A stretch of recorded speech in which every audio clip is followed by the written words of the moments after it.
Perkenalkan, nama saya Ketua Darmawan, nomor absen 11, kelas 12-6. Di sini saya akan menjelaskan tentang tradisi pernikahan di Indonesia.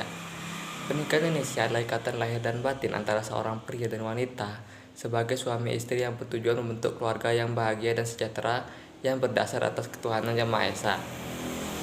Pernikahan sendiri diatur dalam Undang-Undang Nomor 1 Tahun 1974 tentang perkawinan yang kemudian diperbarui dengan Undang-Undang Nomor 16 Tahun 2019. Lalu saya akan menjelaskan tentang aturan-aturan perkawinan. Yang pertama itu ada syarat sah perkawinan menurut pasal 2 UU Perkawinan. Pernikahan sah jika dilakukan menurut hukum agama dan kepercayaan masing-masing harus dicatat oleh negara. Yang kedua ada batas usia pernikahan menurut UU Nomor 16 Tahun 2016, yaitu untuk pria dan wanita minimal berusia 19 tahun. Lalu ada yang ketiga ada larangan pernikahan. Yaitu pernikahan yang larang itu misalnya pernikahan saudara, misalnya kakak adik, pernikahan dengan mertua atau anak tiri yang pernah satu rumah, pernikahan dengan orang yang masih terikat perkawinan juga dilarang. Lalu ada yang keempat yaitu tentang perceraian. Perceraian hanya dapat dilakukan di pengadilan dengan alasan yang sah. Bagi muslim harus melalui sidang di pengadilan agama, bagi non muslim harus melalui pengadilan.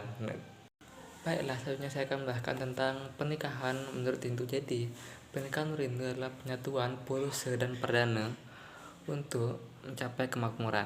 Lalu saya akan menjelaskan tentang tata cara pernikahan di Bali.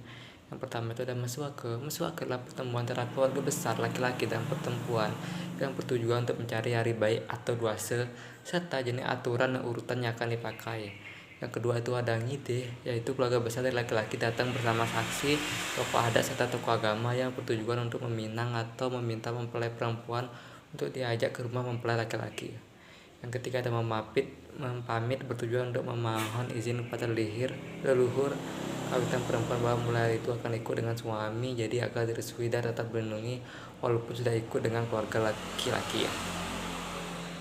Lainnya ada Mesega Agung. Mesega Agung yaitu prosesi ucapan selamat datang atas penyambutan yang dilakukan oleh keluarga laki-laki terhadap mempelai perempuan.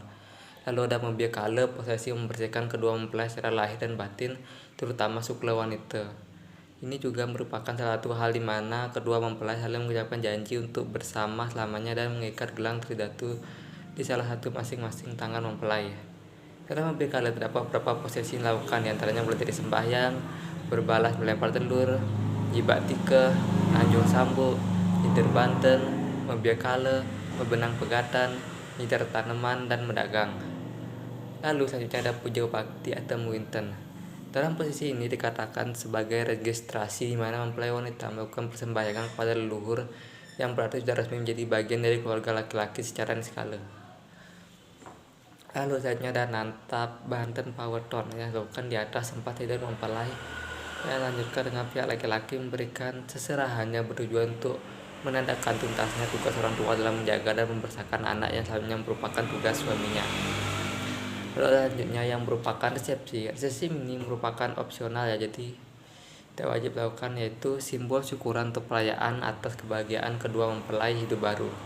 Lalu selanjutnya saya akan menjelaskan tentang aturan-aturan tentang Perda di Bali yang mengatur tentang pernikahan. Yang pertama itu ada Perda Bali nomor 10 tahun 2010 tentang penyelenggaraan administrasi kependudukan, yaitu yang berbunyi perkawinan yang sah berdasarkan perundang-undangan wajib dilaporkan oleh penduduk pada dinas kependudukan dan catatan sipil di tempat perkawinan paling lambat 60 hari sejak tanggal perkawinan.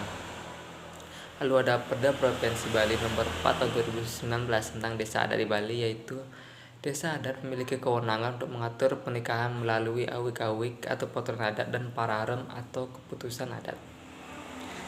Lalu selanjutnya ada norma masyarakat tentang pernikahan, yaitu masyarakat Bali menganut sistem patrilineal di mana garis keturunan mengikuti pihak laki-laki.